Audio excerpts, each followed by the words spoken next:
ఈ సమయము ప్రభువారు నేటి దినాన మనకు అనుగ్రహించినటువంటి మాటలు మనం ధ్యానం చేసుకుందాం. ఎఫెసీ పత్రికలో ఉన్నటువంటి కొన్ని మాటలను మనం ధ్యానం చేద్దామండి. పౌలు గారు ఎఫెసీలకు రాసినటువంటి పత్రిక 4వ అధ్యాయము 17వ వచనం నుండి 24వ వచనం వరకు ఆ సందర్భాన్ని మొత్తాన్ని కూడా మనము సమయంలో ధ్యానం చేసుకుందాం. ప్రభువారు ఏ రీతిగా మనం ఉండాలో, ఏ రీతిగా మనమందరము కలిసి ఆత్మీయ స్థితిలో నడవాలో, కొనసాగాలో, ఏ రీతిగా నడవకూడదో కూడా ఆ 17వ వచనం నుంచి కొన్ని మాటలు మాట్లాడతాన్ని మనం చూడొచ్చు. పుల్లారా చూద్దాం. అక్కడ ప్రభువారు ఏ రీతిగా నడవమన్నారు, ఏ రీతిగా నడవద్దన్నారు అనే మాటలు గనక మనం చూస్తే 17వ వచనంలో రాయబడినటువంటి మాట పుల్లారా, 4వ అధ్యాయం 17వ వచనంలో, కాబట్టి అన్యజనులు నడుచుకొనున్నట్లు మీరిక మీదట నడుచుకొనవలదని ప్రభునందు సాక్ష్యం ఇచ్చుచున్నాను అని పౌలు గారు అంటున్నారు.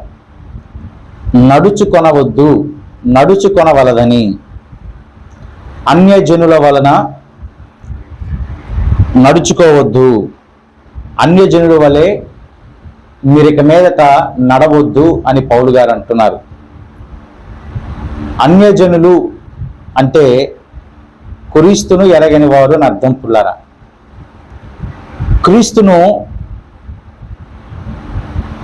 ఎరిగిన వారు ఏ రీతిగా ప్రవర్తిస్తారు, క్రీస్తును ఎరగని వారు ఏ రీతిగా ప్రవర్తిస్తారో మనం మొదటగా తెలుసుకోవాలి. క్రీస్తును ఎరిగి ఉన్నటువంటి వారందరూ కూడా ఆయన ఏదైతే ఉపదేశాన్ని ఇచ్చాడో పుల్లరా, ఏదైతే తాను పాటించి చేసి చూపించాడో దానంతటి ప్రకారముగా, ఆ చర్య అంతటి ప్రకారంగా మనము జీవించాలి.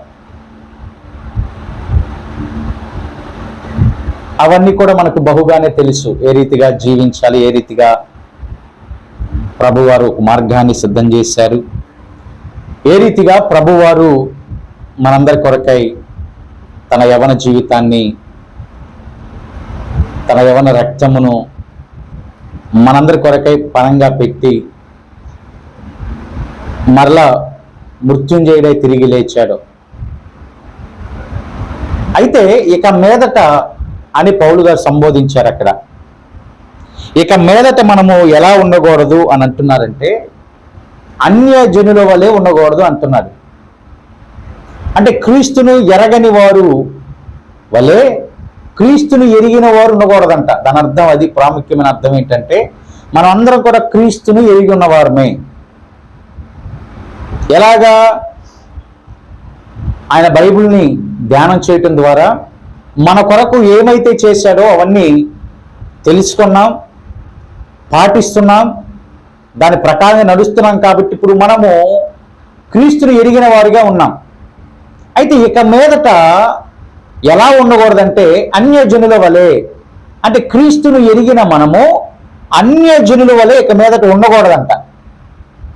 క్రీస్తు ఎవరో మాకు తెలియదు అనే ప్రవర్తన మనలో ఉండకూడదు అని ఆ వచనం యొక్క అర్థం అండి. మరి వారు ఎలాగ క్రీస్తును ఎరిగి ఉండలేదు, అన్యజనుల వలె ఉండొద్దని పౌలు గారు అన్నారు కదా.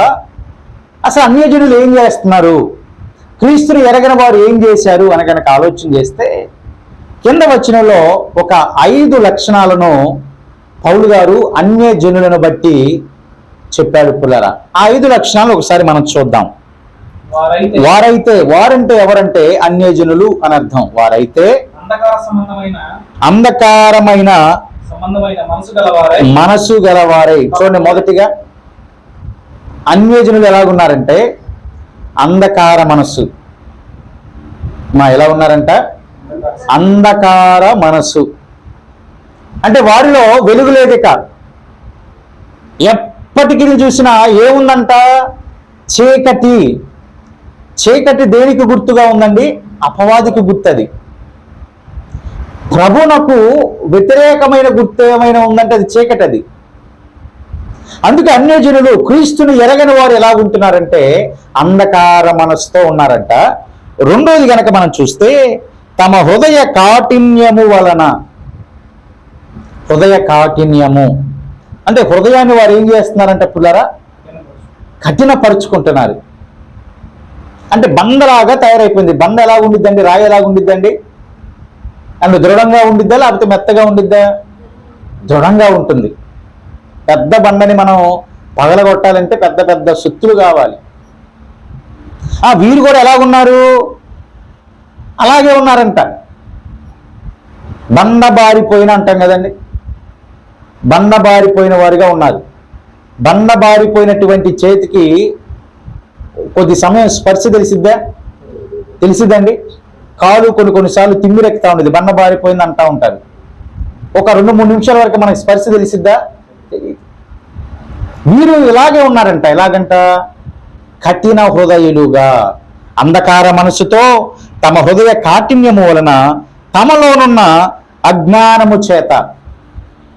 ఏముందంటండి వారిలో? అజ్ఞానము. క్రీస్తుని ఎరగని వారిలో ఏముందంటండి?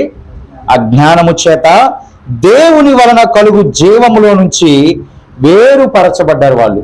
4వ మాట ఏంటంటే వేరుపరచబడ్డారు. మొదటిదేమో అంధకార మనసుంది, రెండోది హృదయ కాఠిన్యం ఉంది, మూడోదిగా మనం గనక చూడనట్లయితే అజ్ఞానం ఉంది, నాలుగోదిగా దేవుని వలన వచ్చేటటువంటి జీవము నుంచి వేరైపోతున్నారు. దేవుడు ఇచ్చేటటువంటి అనేక పరసంబంధమైనటువంటి పరలోక సంబంధమైనటువంటి ఆశీర్వాదాలు పొందలేక వేరుపరచబడిపోతున్నటువంటి వారిగా అయిపోతున్నారు. అంటే ఇక ఆశీర్వాదాలతో ఇక వాళ్ళకి పని లేదు, దేవునితో ఇక వాళ్ళకి పని లేదు. వారు అనుకున్నదే తడవుగా చేస్తారు కాబట్టి వేరుపరచబడినటువంటి వారిగా ఉన్నారు. 5వ లక్షణాన్ని గనక చూస్తే తమ మనస్సునకు కలిగిన వ్యర్థత అనుసరించి నడుస్తున్నారు. తన మనసుకు ఏమైతే వ్యర్థాన్ని మనం ఇంట్లో తీసుకొచ్చి పెట్టుకుంటామండి, వేస్ట్ని ఇంట్లో తీసుకొచ్చి పెట్టుకుంటామా? కానీ వీళ్ళు ఏం చేస్తారంట? మనసుకు కలిగినటువంటి ఆ వ్యర్థత మొత్తాన్ని అనుసరించి నడుస్తున్నారంట. ఎవరు అంటే అన్యజనులు లేదా క్రీస్తును ఎరగని వారు. మరి పౌలు గారు ఏమన్నారు ఇక్కడ? ఏమన్నారంట? మీరిక మీదట వారి వలె ఉండొద్దు అన్నాడు. క్రీస్తుని ఎరిగిన వారు కూడా కొన్ని సందర్భాలలో ఈ 5 లక్షణాల్లో ఏదో ఒక లక్షణాన్ని కలిగి జీవిస్తున్నారని పౌలు గారి ఉద్దేశం. కొన్ని సందర్భాలలో అంధకార మనసు మనకు వచ్చేయచ్చు, కాఠిన్య హృదయం వచ్చేయచ్చు, అజ్ఞానముతో ప్రవర్తించవచ్చు, జీవము నుంచి వేరుగా అయిపోవచ్చు, మనసుకు కలిగిన వ్యర్థత ప్రకారముగా నడవచ్చు. ఈ 5 లేకపోయినా ఏ ఒక్క అవలక్షణం ఉన్నా అది ప్రభువు నుంచి మనల్ని దూరం చేస్తుంది. కాబట్టి మీరిక మీదట అన్నాడు అక్కడ.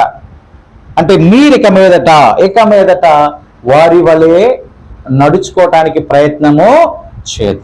అంటే క్లియర్గా పౌలు గారి యొక్క ఉద్దేశము, పరిశుద్ధాత్మ దేవుడు పౌలు గారి ద్వారా చెప్పించినటువంటి ఉద్దేశం ఏంటంటే రక్షణ పొందిన వారు, క్రీస్తును ఎరిగిన వారు ఇక మీదట అన్యజనుల వలె అనగా క్రీస్తును ఎరగని వారి వలె ఇక మీదట ఏమాత్రం ఉండకూడదు.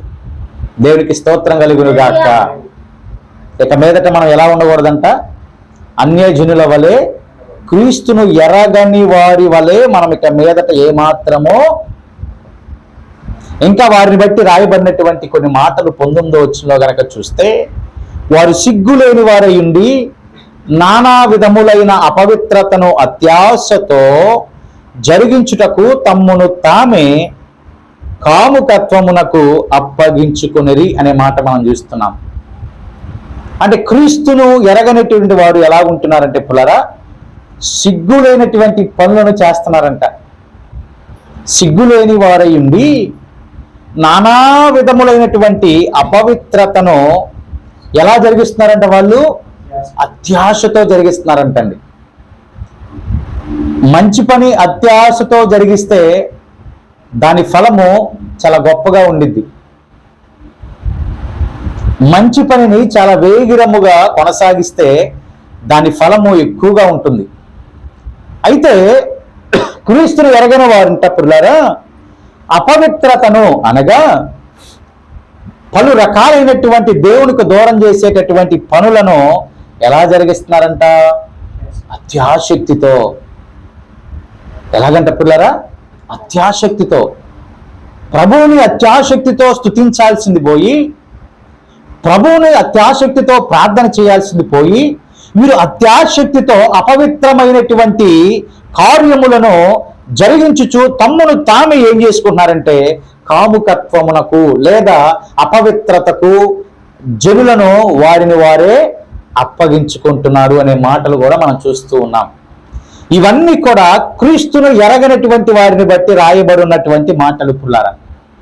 అన్యజనులైనటువంటి వారిని బట్టి రాయబడి ఉన్నటువంటి మాటలు.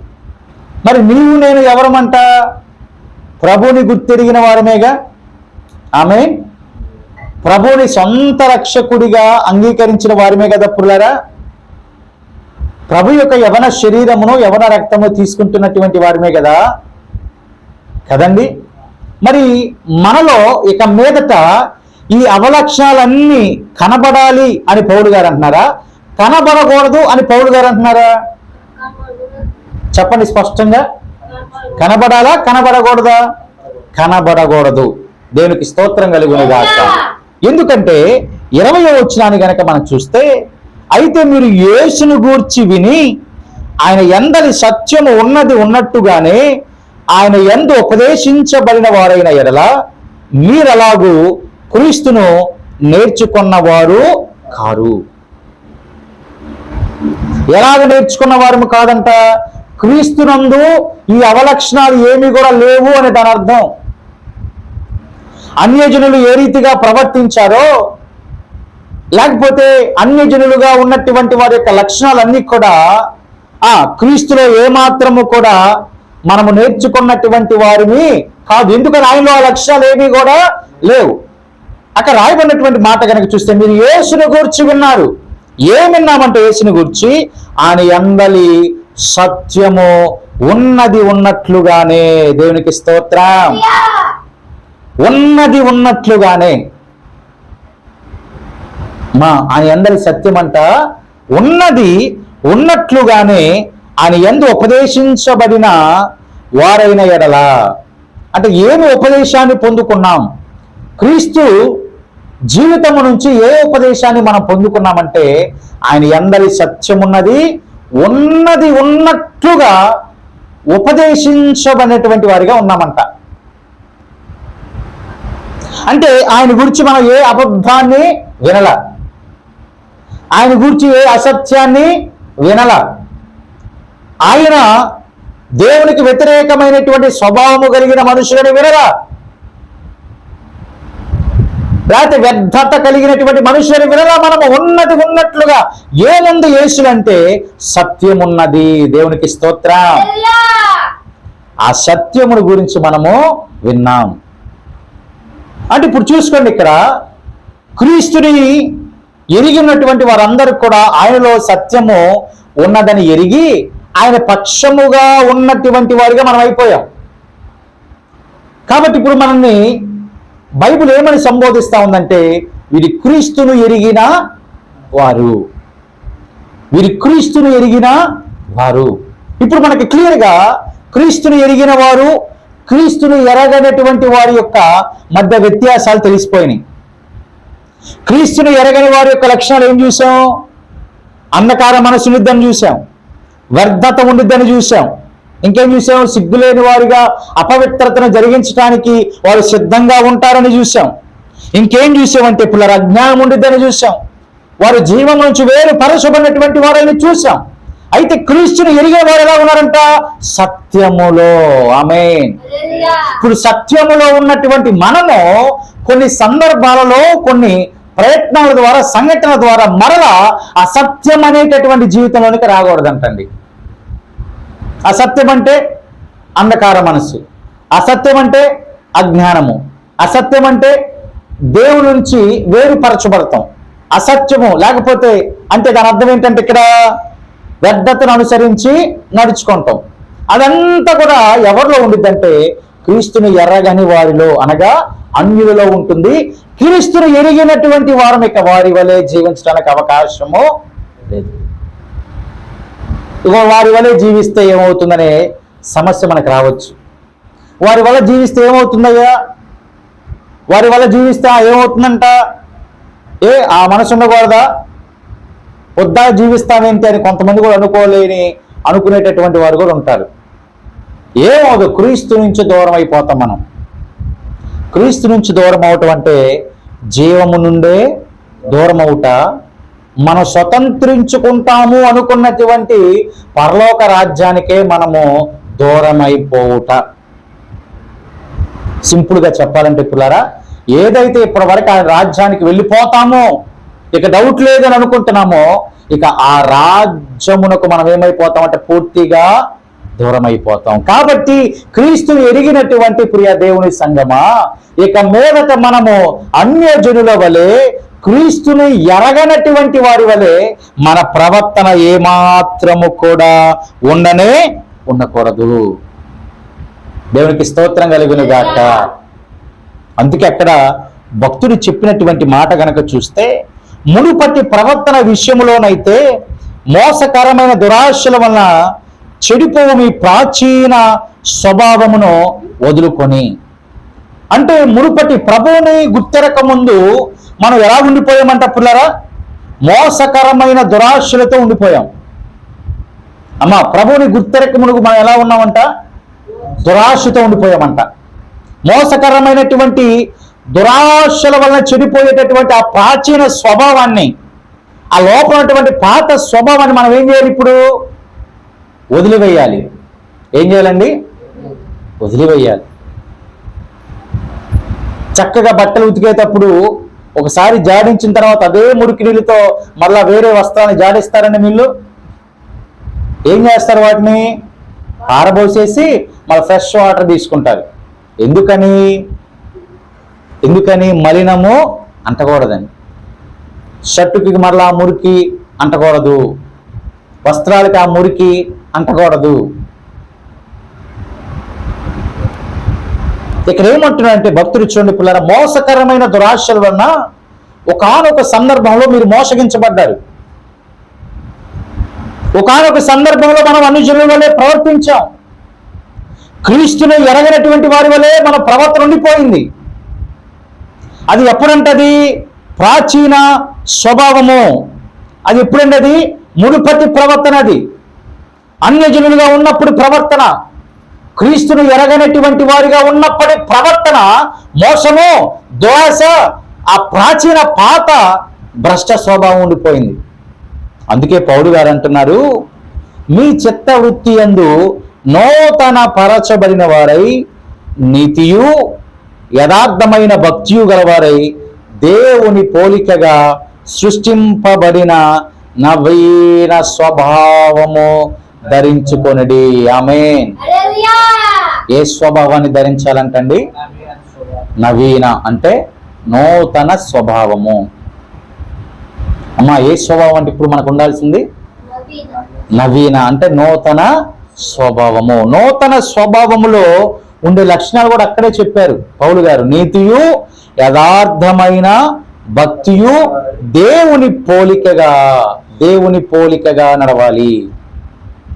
3 ప్రాముఖ్యమైన విషయాలు. నూతన హృదయము, నవీన హృదయము, లేకపోతే నూతన స్వభావాన్ని ధరించుకున్నటువంటి వారు ఎలా ఉండాలంటండి, నీతియు, రెండోది యథార్థమైన భక్తియు, మూడోది దేవుని పోలికగానే కదా మనం సృష్టించబడింది. ఆయన స్వరూపమందే కదా మనము చేయబడింది పుల్లారా. ఆయన వల్లే కదా మనం చేయబడింది. నూతనంగా నిర్మించబడ్డాం, క్రీస్తుని ఎరిగాం, నూతన స్వభావాన్ని ధరించుకున్నాం.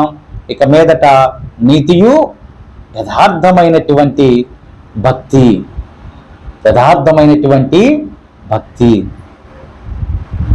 అది నూతన స్వభావము, క్రీస్తుని ఎరిగినటువంటి వారి యొక్క స్వభావము, క్రీస్తుని కలిగి ఉన్నటువంటి వారి యొక్క స్వభావము.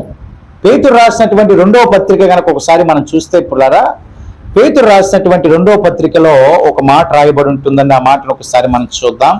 1వ అధ్యాయము 4వ వచనము చివరి మాటను నేను చదువుతున్నా. దేవ స్వభావమునందు పాలివారగునట్లు వాటిని అనుగ్రహించెను.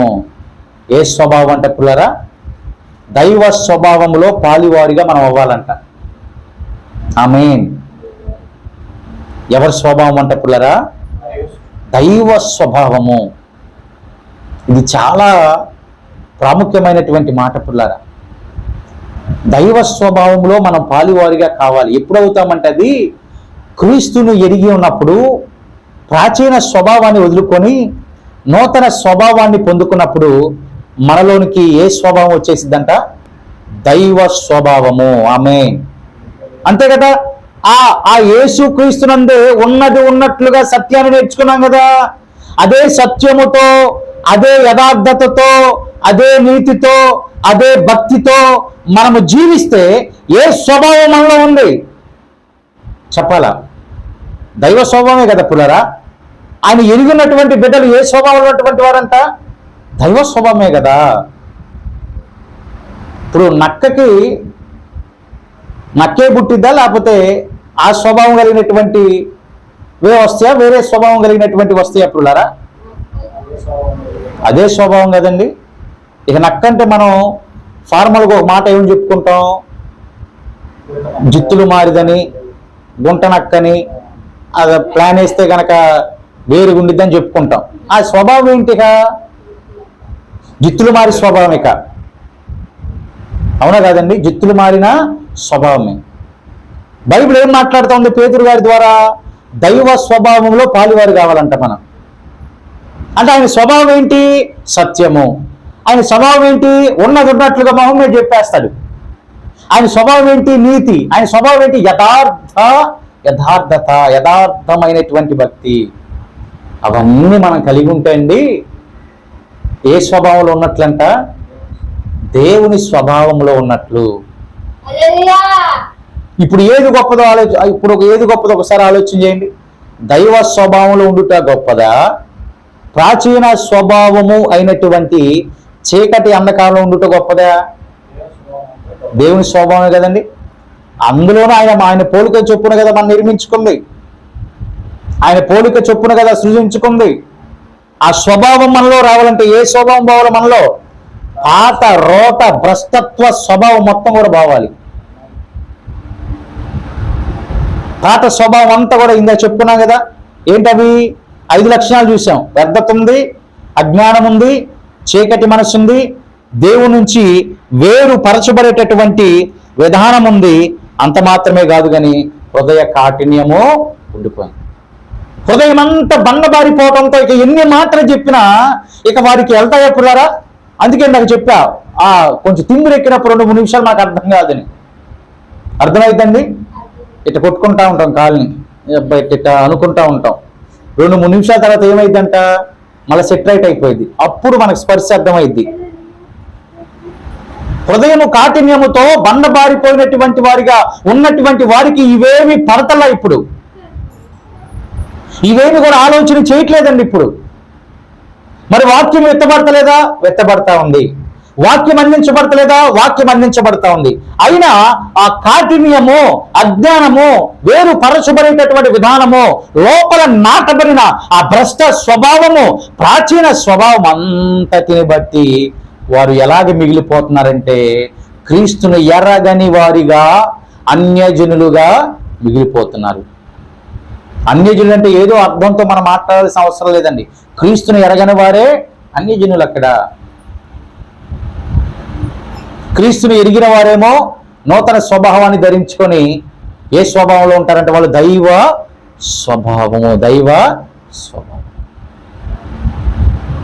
దేవుణ్ణి తిడతామా మనము? ఏమండి?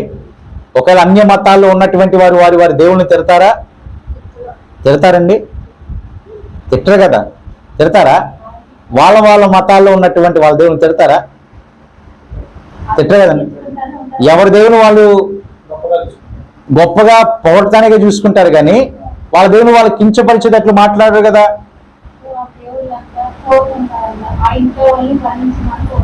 అదే చేసినా ఏమాత్రం తిట్టరు కదండి, వాళ్ళని తిట్టరు, ఏమాత్రం తిట్టరు. ఇప్పుడు దైవ స్వభావాన్ని మనం ధరించుకుంటే ఇక మనల్ని ఎవరైనా తిడతారా? ఆమె ఒకవేళ మనం ఇంకా తిడుతున్నారయ్యా, దైవ స్వభావం నాలో వచ్చేసింది అని స్ట్రాంగ్నెస్ తీసుండి నన్ను ఇంకా తిడుతున్నారు, ఆ స్వభావంలో నడుస్తున్న తిడుతున్నారంటే వారు ఎవరంటే క్రీస్తును ఎరగని వారు. నిజంగా ఎరిగినటువంటి వారు వాళ్ళ దేవుని ఏమాత్రం దూషించరు. నా యేసయ్య నేను దూషిస్తానని ఇప్పుడు ఆయన కనపడితే కాళ్ళు మొక్కి ఏమండి కాళ్ళు కడిగి ఆ నీళ్లు జల్లుకుంటేనే చాలా శ్రేష్టమని మనం అందరూ కూడా అనుకుంటా ఉంటాం.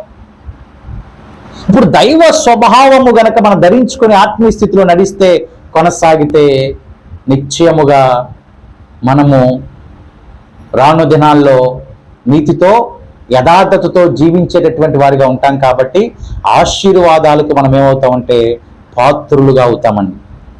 ఆశీర్వాదాలకు మనము పాత్రులుగా అవుతాం, మేలులతో మనము నింపబడతాం, అనేక విధాలైనటువంటి ఆత్మీయ ఫలములతో మనము నింపబడతాం. కాబట్టి ఇక మీదట మన జీవితాలు ఎలా ఉండకూడదంటే అన్య జనుల వలె మన జీవితాలు ఉండకూడదు. క్రీస్తుని ఎరగనటువంటి వారి వలె మన జీవితాలు ఉండకూడదు. ఇక క్రీస్తుని ఎరిగి కూడా మళ్ళా ఎరగనటువంటి వారి పద్ధతుల్ని పాటిస్తే ఇక వారికి మనకేమైనా తేడా ఉందా పుల్లారా? క్రీస్తుని ఎరిగి కూడా వారి వలె మన ప్రవర్తన ఉంటే ఇంకేమైనా తేడా ఉందంటారా? లేదు కదా. ఇంకా ఇద్దరు కూడా భ్రష్ట మనస్తత్వంతో ఉన్నటువంటి వారిగా అయిపోతారు. కాబట్టి ఇక మీదట ఏ పరిస్థితి ఎదురైనా, ఏ సంఘటన ఎదురైనా, ఏ విధమైనటువంటి అననుకూల పరిస్థితులు ఎదురైనా నీతిని, భక్తిని, యథార్థతను, సత్యమును నీవు కోల్పోకుండా నిన్ను నీవు జాగ్రత్తగా చూసుకోవాలి. దేవునికి స్తోత్రం కలుగును గాక. నిన్ను నీవు ఎలా చూసుకోవాలంటే పుల్లారా, మనల్ని మనం ఎలా చూసుకోవాలంట? జాగ్రత్తగా. ఎలాగండి? జాగ్రత్తగా. విలువ కలిగిన వస్తువులు ఎంత జాగ్రత్తగా చూసుకుంటామో ఆయన విలువైన యవన రక్తముతో ఈ జీవితాన్ని కొన్నాడండి. విలువైన రక్తముతో నిన్ను కొన్నాడు పుల్లారా. మరి జాగ్రత్తగా ఉండొద్దండి. ఏంటి ఆ విలువైన రక్తం? నువ్వు విలువైన వస్తువు అంటే 10,000, 20,000, 30,000, ₹1,00,000 ఉండొచ్చాము. ఆయన రక్తం ఎంత విలువైనదో తెలుసా పుల్లారా? ఎంత విలువైనదో తెలుసా? కోట్ల మందిని రక్షించగలిగినటువంటిది ఆ విలువైన యేసయ్య రక్తము. ఆమేన్. ఎంత విలువ చూసుకోండి. మన ₹1,00,000 ఎక్కువ, కోట్ల మంది పుట్టిన వారిని, పుట్టబోయేటటువంటి వారిని కూడా రక్షించేటటువంటి ఆ యవన రక్తము ఎంత విలువ ఒకసారి ఆలోచన చేయండి. అంతటి విలువ పెట్టి మనల్ని యేసయ్య ఏం చేశారంట పుల్లారా? కొన్నాడు. అది విలువైనది, పవిత్రమైనది, నిష్కలంకమైనది, నిర్దోషమైన, ఆమేన్, అది విలువగైన ఆ యవన రక్తంతో మనల్ని కొన్నారండి యేసయ్య. ఆ విలువ కూడా గ్రహించి రక్షణలోనికి వచ్చారు మీరు. ఆయన ఇంకను ఏం కనపడుతున్నాయి అంట మనలో అన్య సంబంధమైనటువంటి స్వభావము, లోక సంబంధమైనటువంటి స్వభావము. అంటే దైవ స్వభావాన్ని ఎవరు పోగొట్టుకుంటున్నారు చేతులారా? మనం పోగొట్టుకొని దేనికోసం వెంపట్లాడుతున్నామంట? లోక సంబంధమైన స్వభావం కోసం అండి. పాత రోత జీవితం కోసం మరలా మనం ప్రాకులాడుతున్నామంట. మనమంటే దాని అర్థం ఆ రీతిగా నడిచేవారు అని అర్థం. క్రీస్తుని ఎరిగిని కూడా మరలా ఎరగనట్లుగా నటించేటటువంటి వారు. వేషధారణ అంటారు కదా పుల్లారా. ఎరిగి కూడా, క్రీస్తుని ఎరిగి ఎలాగ జీవించాలో తెలిసి కూడా మరలా ఎలా వచ్చేస్తానంట? వేషధారణ, కపటము, మోసము, దురాశ, అవన్నీ వాళ్ళు ఏళ్తున్నాయి. అప్పుడు ప్రభునామానికి అవమానం అండి. అందుకే మనలో ఇక మీదట ఏ స్వభావం కనపడకూడటానికి అవకాశం లేదంట, ప్రాచీన స్వభావము. దేన్ని ధరించుకున్నామంట మనం? నూతన స్వభావము. ఏ లక్షణాలన్నీ పోగొట్టేసుకున్నాం, అన్ని జన లక్షణాలన్నీ పోగొట్టేసుకున్నాం. నూతన స్వభావమే, నూతన జీవితమే, సత్యమే, నీతి, యథార్థత, భక్తి ప్రకారంగా మనము నడుస్తూ దైవ స్వభావములో పాలి భాగస్తులుగా అవ్వాలని పౌలు గారు కోరుకుంటూ ఉన్నారు. ఏ స్వభావంలో పాలి భాగస్తులు అవ్వాలంటే పిల్లలు, మనం దైవ స్వభావములో పాలి భాగస్తులుగా మనము అవ్వాలి. దైవ స్వభావంలో గనక పాలి భాగస్తులుగా అవితే, దేవుని స్వభావంలోనికి గనక మనం నడవగలిగినట్లయితే అనేక దీవెనలు చూస్తాం, అనేక ఆశీర్వాదాలను మనము చూస్తాం. కాబట్టి ఇక మీదట అంధకార మనసుతో కాకుండా, అజ్ఞానంతో కాకుండా, జీవము నుంచి వేరుపరచబడేటటువంటి వారిగా అవటానికి ఇష్టపడొద్దండి. లేకపోతే మనసులో ఉన్నటువంటి కాఠిన్యత, వేరుపరచబడే విధానము, వ్యర్థత, వాటన్నిటి నుంచి బయటపడదాం, వాటన్నిటి నుంచి బయటకు వచ్చేద్దాం. అపవిత్రత కలగజేసే ప్రతి విషయం నుంచి బయటకు వచ్చేద్దాం. నూతన స్వభావాన్ని ధరించుకుందాం, క్రీస్తు స్వభావాన్ని ధరించుకుందాం, క్రీస్తు మనసును ధరించుకుందాం, దైవిక స్వభావంలోనికి వద్దాం. నిన్ను చూసినటువంటి వారు నీకు చెయ్యెత్తి మొక్కేటట్లుగా నీ జీవితాన్ని నువ్వే మార్చుకోవాలండి. ఇతరులలో ఏమీ లేదు, ఈమెలో ఏమీ లేదు, భక్తి పనులంటే వీరు, విశ్వాసులంటే వీరు అని ఎదుటి వారి ద్వారా గొప్ప సాక్ష్యము నీవు చెప్పించుకునేటట్లు అటు ఆత్మీయ స్థితిలో, భక్తిలో మనం జీవించాలి. అందుకే ఇక మీదట అన్నాడు అక్కడ పౌలు గారు. ఇక మీదట అని ప్రయాసపడదాం. ఇంకా అలా జీవించడానికి ప్రయాసపడదామా? లేకపోతే పాత రోత భ్రష్టత్వ జీవితమే కావాలి? దాని ద్వారా శాపగ్రస్తుగా అయిపోతాం, దాని ద్వారా శపించబడినటువంటి వారిగా అయిపోతాం, శపించబడినటువంటి కుటుంబాలుగా అయిపోతామండి. మనం ప్రభువులోకి వచ్చి మరలా వెనుకకు వేస్తే శపించబడిన వారిగా అయిపోతాం. ఆ జీవితం మనకు వద్దండి, శాపగ్రస్తమైన జీవితం వద్దండి. ప్రభు శ్రేష్టమైన జీవితాన్ని ఇస్తానంటున్నాడు. ఆనందకరమైన, సంతోషకరమైన, జీవ సంబంధమైన జీవితాన్ని ప్రభు ఇస్తానంటున్నాడు. వాటిని వదులుకుంటూ శాప జీవితాన్ని కోరుకుంటున్న బిడ్డలతో ప్రభు మాట్లాడుతున్నారు. మీ ప్రాచీన స్వభావాన్ని వదిలి నూతన స్వభావము, నవీన స్వభావము ధరించమని. అలాగ ధరించడానికి ప్రయాసపడదాం. అలా ధరించే ప్రాసెస్లో తగిన కృప, శక్తి, జ్ఞానము ప్రభు మనకు అనుగ్రహించును గాక. దేవుడి మాటలు దీవించును గాక. ప్రార్థన చేద్దాం పుల్లారా. విత్తబడిన శ్రేష్టమైన మాటలను బట్టి ప్రార్థనలో ముందుకు కొనసాగుదాం. జీవాధిపతి, సర్వాధికారి, మహోన్నతుడా, పరిశుద్ధుడా, ఘనమైన దేవ, మీ కొందనాలు, స్తోత్రాలయ్యా. ప్రాచీన స్వభావము, నవీన స్వభావానికి నాయన తేడాలు మాతో చెప్పారు. ఇది నా ప్రభ స్పష్టంగా ఎవరి జీవితం ఎలాగుంటుందో మాకు తెలియపరిచినందుకై మీకు స్తోత్రాలు.